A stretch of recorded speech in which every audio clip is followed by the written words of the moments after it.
नमस्कार, मी श्रीराम क्षीरसागर. आपण पाहताय महाराष्ट्र लाईव्ह.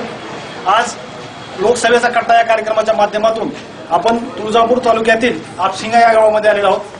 उस्मानाबाद मतदारसंघामध्ये शिवसेना आणि भाजपचे लोकसभेचे उमेदवार ओमराजे निंबाळकर आणि काँग्रेस राष्ट्रवादीचे उमेदवार राणा जगजितसिंह पाटील या दोन उमेदवारांपैकी कोण खासदार होणार याविषयी चर्चा करण्याविषयी आपण आपशिंगा या गावामध्ये आलेलो आहोत. तरी आपशिंगा गावातील लोकांचं काय मत आहे ते आपण जाणून घेऊयात. काय मत आहे, कोण खासदार पाहिजे? नक्कीच ओमराजे खासदार होणार. कशासाठी? या धाराशिव जिल्ह्याच्या बेरोजगारीच्या मार्ग सोडवण्यासाठी, म्हणजे धाराशिव जिल्हा जो मागे असलेला जिल्हा म्हणून ओळखला जातो, तो म्हणजे मार्ग पुसून काढण्यासाठी ओमराजेच खासदार होणार. ओमराजे खासदार पाहिजे. ओमराजेच खासदार होणार. ठीक आहे. काय मत आहे? खासदार तर ओमराजेच होणार आणि त्यांनाच आम्हाला निवडून आणायचंय. सध्याची स्थिती पाहता देशात नरेंद्र मोदी आणि उस्मानाबादला ओमराजे पाहिजे. ओके, ठीक आहे. चला इकडे कोण पाहिजे खासदार? राणादादाच खासदार पाहिजे. कारण आज 18 वर्ष झालं शिवाजी बापू कांबळे 8 वर्ष खासदार होते, कल्पना 5 वर्ष खासदार होते, रवींद्र गायकवाड 5 वर्ष खासदार होते. यांनी म्हणते 40 वर्ष डॉक्टर पद्मसिंग पाटला सत्ता होती. जिल्ह्यात कुठलाही यांनी मोठा प्रकल्प आणू शकले नाही आणि जे 21 TMC पाणी आपल्याला कृष्णापर्यंत मिळणार होतं त्यांनी 1 रुपया त्यांनी दिला नाही. आणि तुळजापूर रेल्वे यांनी मंजूर केली म्हणते, त्याचं उद्घाटन यांनी मुंबईला केलेलं आहे आणि 900 कोटीचा प्रकल्प आहे, फक्त 1 कोटी रुपयाची तरतूद केली. असं 900 वर्ष लागायचं रेल्वे यायला. त्यामुळे कर्तृत्वान राणादादा खासदार होणार. ठीक आहे. राष्ट्रवादीच्या समर्थकाचं असं म्हणणं आहे की राष्ट्रवादीचेच खासदार होणं गरजेचं आहे जर विकासासाठी. तर तुमचं काय म्हणणं आहे? मला नाही, बीजेपीचा खासदार झाला पाहिजे. नरेंद्र मोदी PM झाले पाहिजे. जागाच नाही ना आपल्या. बीजेपीला सपोर्ट आहे ते. ओमराजे निंबाळकर. ओमराजे निंबाळकर आलेच पाहिजेत, येणार आहेत आणि येतीलच, प्रश्नच नाही. पण PM नरेंद्र मोदी होणार म्हणजे होणार. ठीक आहे. बरं, ठीक आहे. मला एक तुम्हाला विचारायचं आहे की गेल्या 5 वर्षामध्ये शिवसेनेचे खासदार होते, सत्ता शिवसेनेची होती, बरोबर आहे. तर आपल्या जिल्ह्यामध्ये बेकारी कमी झाली का? काय विकास झाला असं काय वाटतं का तुम्हाला? आम्हाला बेकारी नको, आम्हाला अनुदान नको, काही नको. आम्हाला देश महत्वाचा आहे. देश महत्वाचा आहे. आम्हाला नाही पैसे मिळाले हरकत नाही, आमचं कर्ज नाही माफ झालं हरकत नाही. आम्हाला फक्त PM महत्वाचा आहे. ओके, ठीक आहे. यांना फक्त देश महत्वाचा आहे आणि नरेंद्र मोदी पंतप्रधान महत्वाचे असं यांचं मत आहे. काय सांगाल? देशाची स्थिती बघता मागच्या 5 वर्षात देशासाठी नरेंद्र मोदी काहीतरी करतील, देशाचं जे स्वप्न आहे त्याचा काहीतरी लोकांच्या पदरात पाडतील या आशेनं 2.5 लाखांनी रवींद्र गायकवाडला या जिल्ह्यानं निवडून दिलं.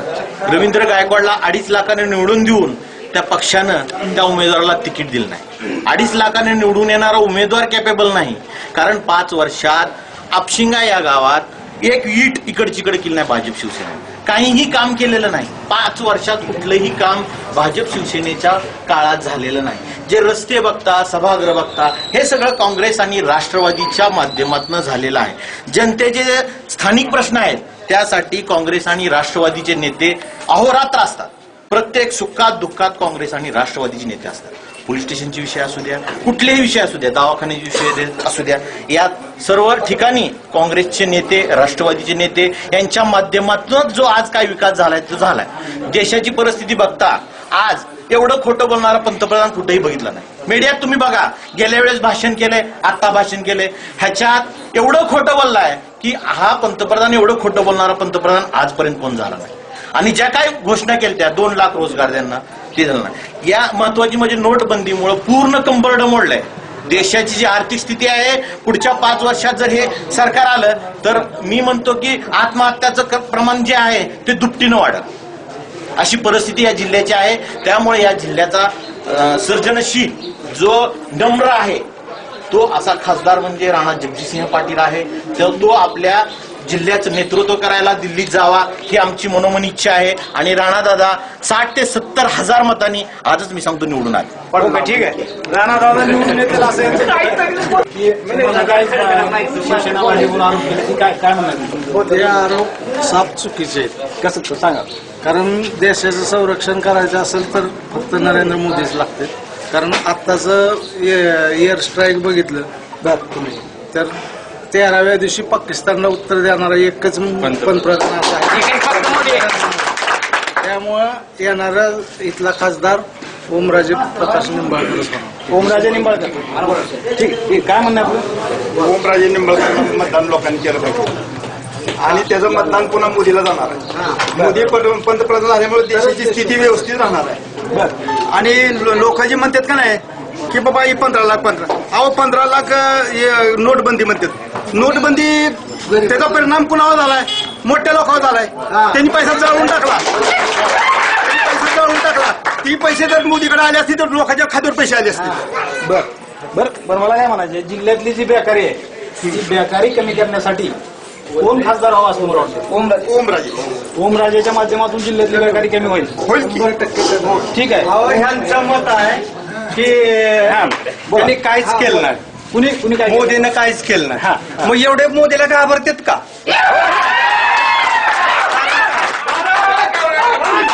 आणि दुसरी गोष्ट, आपसिंगातून जर सोलापूरला जायचं म्हणलं तर पहिलं 1.5 तास लागायचा. पण आता रस्ते चांगले झाल्यामुळं 45 मिनिटाच्या आत तर सोलापुरात पोहोच. तिथून जर लातूरला जायचं म्हणलं तर 2 तास लागायचे पहिले. आता 1.5 तासाच्या आत त्या ठिकाणी पोहोचतो माणूस. बरं ठीक आहे. मला काय म्हणायचे, शेतकऱ्याला 500 रुपये पेन्शन दिली त्याच्याबद्दल काय मत आहे? शेतकऱ्याला पैसे 500 देऊ द्या, 1000 देऊ द्या. आज शेतकरी तेवढ्यासाठी नल्लाला नाही. हा, पण देश महत्वाचा आहे.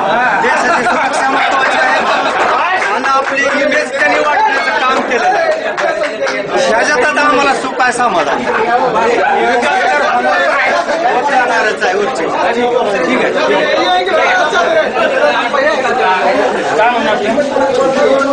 या देशामध्ये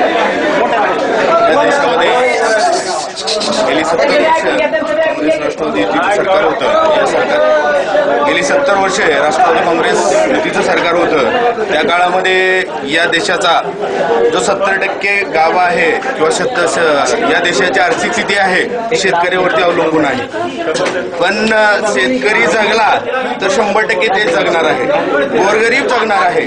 परंतु शेतकरी जर मेला, लाखाचा पोशिंदा जर मेला तर या देशातली जी लोक म्हणतात की बाबा हर हर मोदी घर घर मोदी, पण गेल्या 5 वर्षामध्ये हर हर मोदी नाही ना, घर घर मोदी नाही.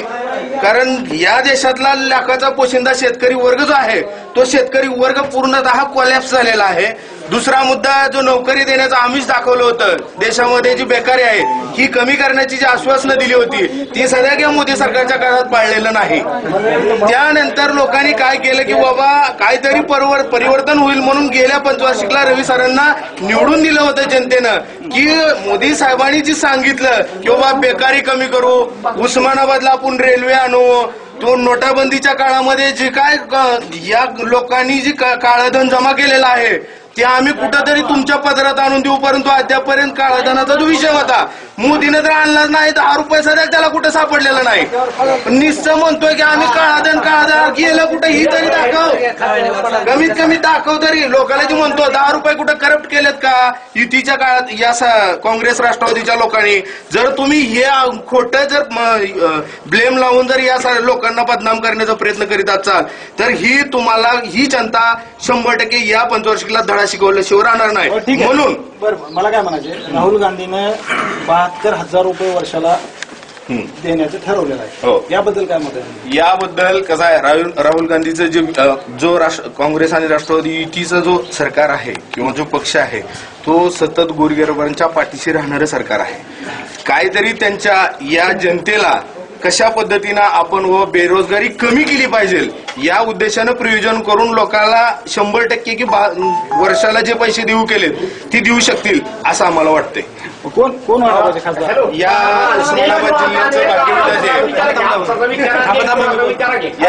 उस्मानाबाद जिल्ह्याचे भाग्यविधाते जे उच्च सुशिक्षित आणि गोरगरिबांच्या प्रत्येक सुखादुःखामध्ये आणि वेळोवेळी अडचणीला धावून जाणारे जे आज म्हणतेत की दादा नको आहे, ती गेल्या 25 वर्षापाशी दादापदी होती का नव्हती 30,000 विचारा, आणि दादाकडे कामाला गेली का नाही ती म्हणून. आज ती म्हणतात की कुठंतरी 2 रुपयाचं गाजर दाखवलं म्हणजे ओमराजे दादा निवडून येणार नाहीत. ही लोक राणादादाकडे कामासाठी वेळोवेळी जातात म्हणून उच्च सुशिक्षित आणि टॅलेंट अभ्यासू आणि या जिल्ह्याची टोटली जाण असणारं नेतृत्व आहे.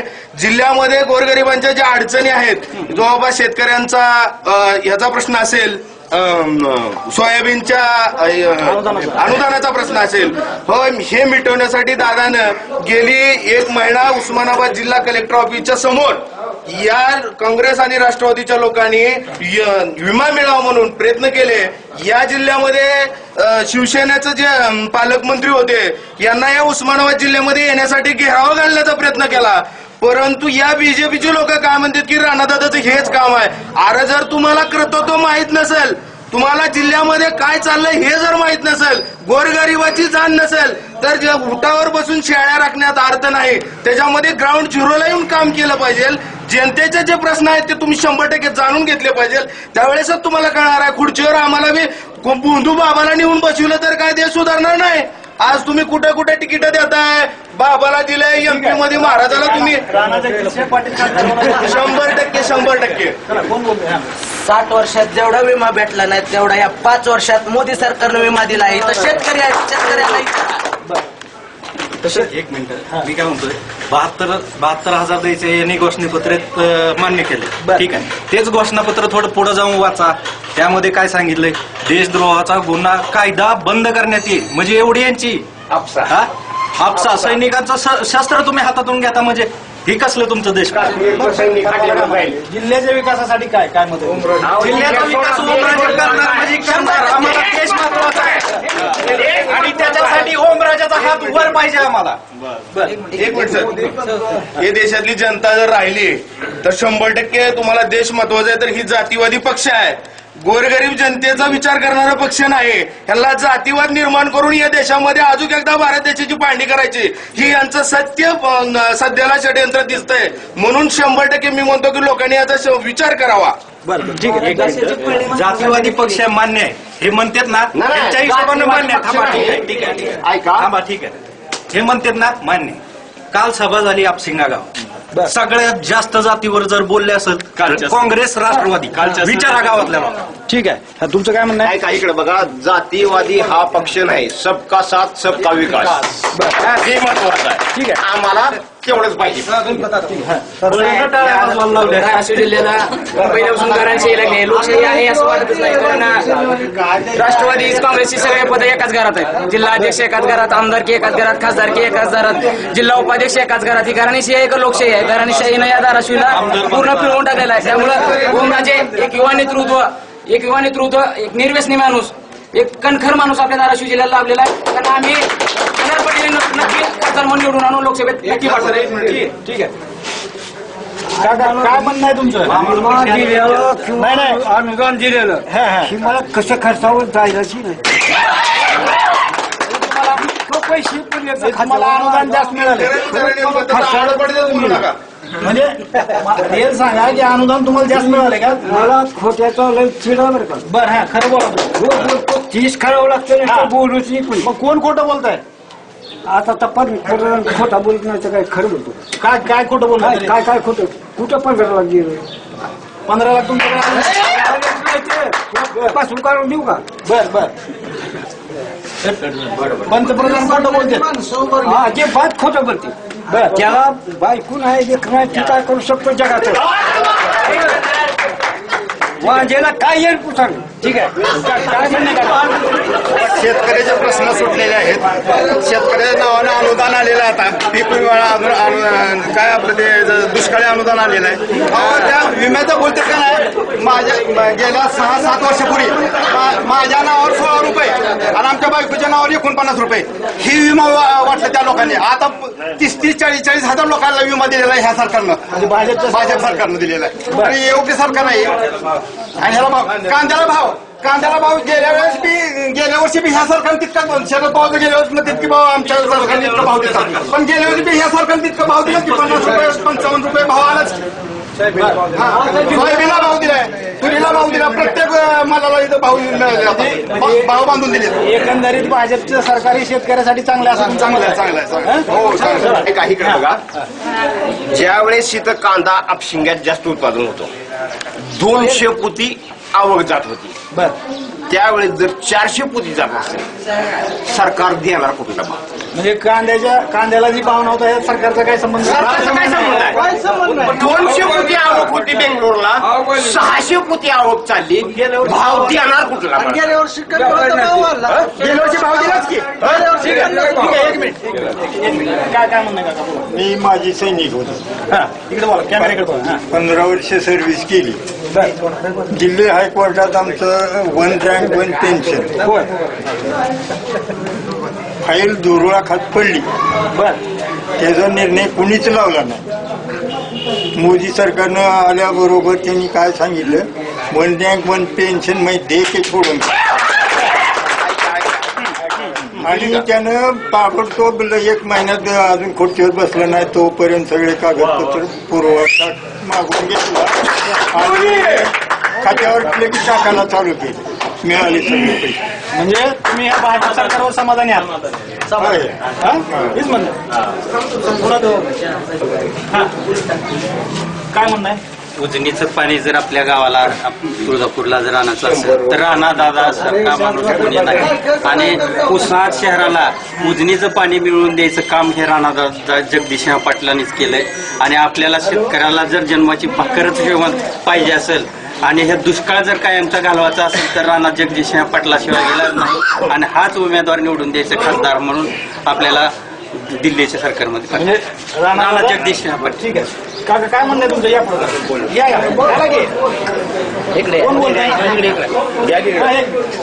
या जिल्ह्यात राणा पाटील, पद्मसिंग पाटील या दोघांनी जिल्हा लुटून खाल्ल्याला. ओमराजे 100% 101% ओमराजे. काय म्हणणे? बीजेपीच्या लोकांनी आरोप केले की घराणेशाही हा विषय मागून लोकांना आणि आजपर्यंत राणादादाची प्रॉपर्टी आहे, राणादादांनी वेगळ्या मार्गाने प्रॉपर्टी कमवलेली आहे, असं जे यांचं बिछूड आरोप आहेत की यांनी या सगळ्या ईडी यांचं सरकार होतं, काँग्रेस शिवसेना आणि बीजेपीचं सरकार या सत्तेमध्ये केंद्रात आणि राज्यामध्ये होतं. मग हे आज लोक म्हणतात किंवा हे जी लोक म्हणतात की यांची प्रॉपर्टी देशातल्या व्यक्तीच्या 3 नंबर यादीमध्ये यांची प्रॉपर्टी आहे, मग यांचं सरकार असताना यांनी याची चौकशी का केली नाही? जर यांच्याकडे गैरमार्गाने पैसे आले असतील तर ह्यांनी आतापर्यंत प्रूव्ह का केलं नाही? तर मला काय विचारायचं आहे, जर ह्यांचं जर ह्या सगळ्या गोष्टीत तथ्य असेल, अहो आज ही मत मागायचं भांडवल करते जनतेसमोर येऊन यांचा होणाऱ्या खासदार याला बोलायच्या पक्षातल्या लोकांना जर कळत नसेल तर उस्मानाबाद जिल्ह्याचं नेतृत्व ह्यांच्या हाती देऊन जनतेला जर आई बहिणीशिवाय शिवाय दिल्याशिवाय राहणार नाहीत. पक्षसृष्टीच्या लोकांना शिवाय द्यायला भेट नाही. तुम्ही बघा टीव्हीच्या माध्यमातून आज एवढ्या मोठे पक्षातल्या लोकांना म्हणजे नेमकं काय? अहो भूमचे शिवसेनेचे खासदार आहेत, जे ओमदादांच्या घरी जी मिटिंग झाली, ओमदादाची जी भाषण आहे क्लिप 90 व्हायरल झालेली आहे, त्याच्यामध्ये आदरणीय डॉक्टर पद्मसिंह पाटील, ती येडझोर, रवी गायकवाड सर, असं कोण बोलताय? ओमराजे दादा बोलतेत कार्यकर्त्याच्या समोर. त्यांना बोलण्याची जर आता तमीज नसेल तर ह्यांच्यासारख्या माणसाच्या हातात उस्मानाबाद जिल्हा देऊन कसं व्हायचं हो? ठीक आहे.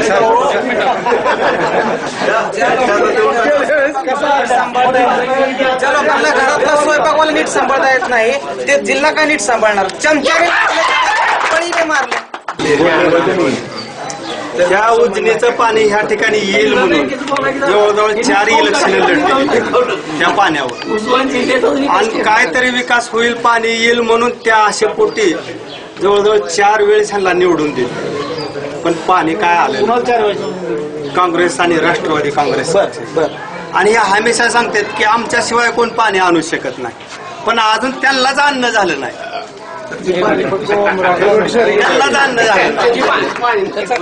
त्याचं कारण आहे स्वर्गीय विलासराव देशमुखांनी डॉक्टर पद्मसिंह पाटील सावंतसाहेब यांनी रामदाराचं उद्घाटन केलं, बांधकाम पूर्ण झालं, पाईपलाईन येऊन पडली.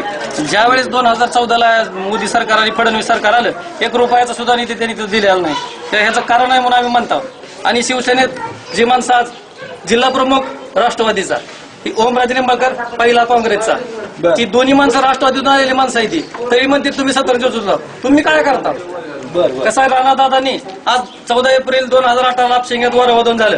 भले माणूस सत्तेत नसला तरी राणादादा इथे येऊन गेले, चव्हाण साहेब येऊन गेले, अप्पासाहेब पाटलाची तब्येत ठीक नसताना त्यांनी कमीत कमी पाठवून हात तर फिरून गेले. तसं त्यांचा भाजपचा दत्ता कुलकर्णी सोडून इतर कोण सुद्धा इथं आलेला नाही. चौकशी ओमराजे निंबाळकर आले नाहीत, पालकमंत्री आले नाहीत ना, कोण आले नाही. राणादादांनी कलेक्टर साहेबांना फोन करून इथं येऊन स्वतः पाणी केली, 100-150 पोल पडले होते, ती पोलची व्यवस्था करायला लावली. स्थानिक प्रश्न महत्वाचा असतो हे लक्षात घेतलं पाहिजे. ओमराजेची सभा इथं झाली ना, त्याच्या आधी 5 वर्षात कधी आले का ओमराजे? ओमराजे कधीच आले नाहीत. आणि राणादादाकडे सत्ता नसताना सुद्धा ओमराजे इथं सभेत म्हणले होते की यांना पेपरवर फक्त राणादादाचा फोटो आला तर चांगला वाटतो. कसं असतंय, काम केलं तरच पत्रकार फोटो देतात, बिन घरी बसून कोणाचा कोण फोटो देत नसतंय. राणादादा तिथं गरज पडेल तिथं माणूस कधी बी हजर आहे. आज उजनीचं पाणी उस्मानाला 100 मजली बिल्डिंग आहे ना, तेवढ्या उंचावर उजनीचं पाणी 10 दिवसाला पण उस्मान शहराला पाणी पुरवठा आहे. आज देशात लातूरला रेल्वेनं पाणी द्यायची पाळी आली, पण उस्मानाबाद शहराला आज उजनीचं पाणी मिळतंय. आणि जर आपल्या तुळजापूर तालुक्याला रामदाला पाणी टाकायचं असेल तर खरंच रामदाची गरज आहे उस्मानाबाद जिल्ह्याला. तर पुढच्या वेळेस 5 वर्ष म्हणावं लागलं. गेल्या वेळेस काय विषय झाला, मोदीकडे बघून रवी सरला मतदान करा, 5 वर्ष त्यांना काय काम करून पक्षाने त्याचं तिकीट कापलं. आता म्हणणार मोदीकडे बघून ओमराजेला मतदान करा, ओमराजे नाही काम केलं, पुढच्या वेळेस म्हणणार आमचं तानाजी सावंत आहे की हे नवीन आहे काय काम केलं. असा विषय होण्यापेक्षा 10 वर्ष मातीचा आणण्यापेक्षा विश्वासू खासदार राणा जगजितसिंग पाटील यांनाच आपल्याला निवडून द्यायचं. ओके, ठीक आहे. माझं एकच मत आहे, आम्ही जसं नरेंद्र मोदीचं नाव सांगून ओमराजेला मतदान मागतो, तसं यांनी राहुल गांधीचं नाव सांगून एवढीच माझी यांना सांगणे आहे. तुम्ही सांगा मला, नरेंद्र मोदी देशाचे पंतप्रधान आहेत, गाव पातळीवरून मोद्या म्हणून बोलायचं स्टेजवरनं, यांची लायकी आहे का? यांची लायकी जर असेल तर तुम्ही बोला, ओमराजेला बोला. कोण बोलला असं कोण बोलला? सक्षनाताई सलगर मोद्या म्हणून बोलत होत्या. कोण बोलतोय? मला काँग्रेस राष्ट्रवादी काँग्रेस पक्षानं तुळजाभवानी आणि सहकार साखर बंद पाडला, सूत मिल बंद पाडले. हे जिल्ह्याचा विकास काय करणार? ते जिल्ह्याचा भकास करणार आहे. राष्ट्रवादी काँग्रेस सरकार जे आहे ना, तुळजाभवानी शेतकरी कारखाना बंद पाडला, सूत मिल बंद पाडले, डीसीसी बँकेचं घोटाळा केलं. मग शेतकऱ्याचा काय आमचा फायदा? आम्ही काय ऊस लावणार नाहीत, काय नाही, कशामुळे? यांनी साखर कारखाना चालू होता ते बंद पाडला. म्हणजे जिल्ह्याचा विकास काय करणार? जिल्ह्याचा भकास करणार आहे ते. म्हणजे जिल्ह्याचा विकास करू शकत नाही, नाहीत करू शकत. जर करू शकत असले मग सरकारी कारखाना का बंद पाडला? भाडे तत्वावर दुसऱ्याला चालवा दिला. ह्यांच्यात ताकद नाही का चालवायची? आम्ही ह्यांना एवढा आमदार दिलं, खासदार निवडून दिलं, मग ह्यांनी काय केलं 40 वर्ष? हे त्यांना मला प्रश्न विचारा. 40 वर्ष काय केलं म्हणते? काय म्हणतात? 40 वर्षाच्या कारकिर्दीमध्ये या देशाचे शेतकरी वर्ग व्यवस्थितरित्या आपला उदरनिर्वाह करत होता आणि करत पण आहे. परंतु गेल्या 5 वर्षापासून आपण जनतेने यांना ज्या अपेक्षानं आकांक्षेनं निवडून दिलं की बाबा जे 70 वर्षामध्ये इतिहास घडला नाही तो इतिहास काहीतरी आपल्याला हे सरकार करून दाखवेल. परंतु या देशाची आर्थिक स्थिती गेल्या 15 दिवसाच्या अहवालामध्ये आपल्या लक्षात आलेली आहे की भारताची जी बेरोजगारी आहे ती पूर्णतः वाढलेली आहे, असा सध्याला कॅगचा काही अहवाल आहे. आणि 70 वर्षाचा हा इतिहास विचारते, पण यांच्याकडे 1981च्या नंतर स्वर्गीय श्रीमती इंदिरा गांधीच्या काळापासून बहुमतात आलेलं सरकार जे आहे ते या बीजेपीचं होतं. बहुमतात सरकार असताना यांनी काय करू शकलेले नाहीत. आतापर्यंत आम्ही अल्पमतातली लोक घटक पक्षाला घेऊन सरकार स्थापन केलं, परंतु बीजेपीचं सरकार हे पूर्णतः बहुमतात असताना यांनी काय करू शकले नाहीत. या देशाला जगवणारं जे संविधान आहे, या देशाला जगविणारं जे संविधान आहे, या संविधानाच्या प्रती जाळण्याचं काम केलं. जे आपण देशाचा गाभा म्हणतो संविधान, याच्याविषयी यांना आदर नाही, तर ह्यांनी लोकांबद्दल काय आदर ठेवणार आहेत असं मला म्हणायचं. ठीक आहे. उमेदवार राष्ट्रवादीचा असो किंवा शिवसेनेचा असो, फक्त जिल्ह्याचा विकास आणि जिल्ह्यातली बेकारी कमी करणं ही महत्वाचं आहे. त्यानुसार योग्य तो उमेदवार निवडून देणं गरजेचं आहे. श्रीराम क्षीरसागर, महाराष्ट्र लाईव्ह. मंडळी नमस्कार, मी श्रीराम क्षीरसागर. आपण पाहताय महाराष्ट्र लाईव्ह. का झाला नाही उस्मानाबाद जिल्ह्याचा विकास? का वाढली बेकारी? सत्ताधाऱ्यांनी काय केले 5 वर्ष? कोण करणार जिल्ह्याचा विकास? कोण होणार जिल्ह्याचा खासदार? पहा फक्त महाराष्ट्र लाईव्ह.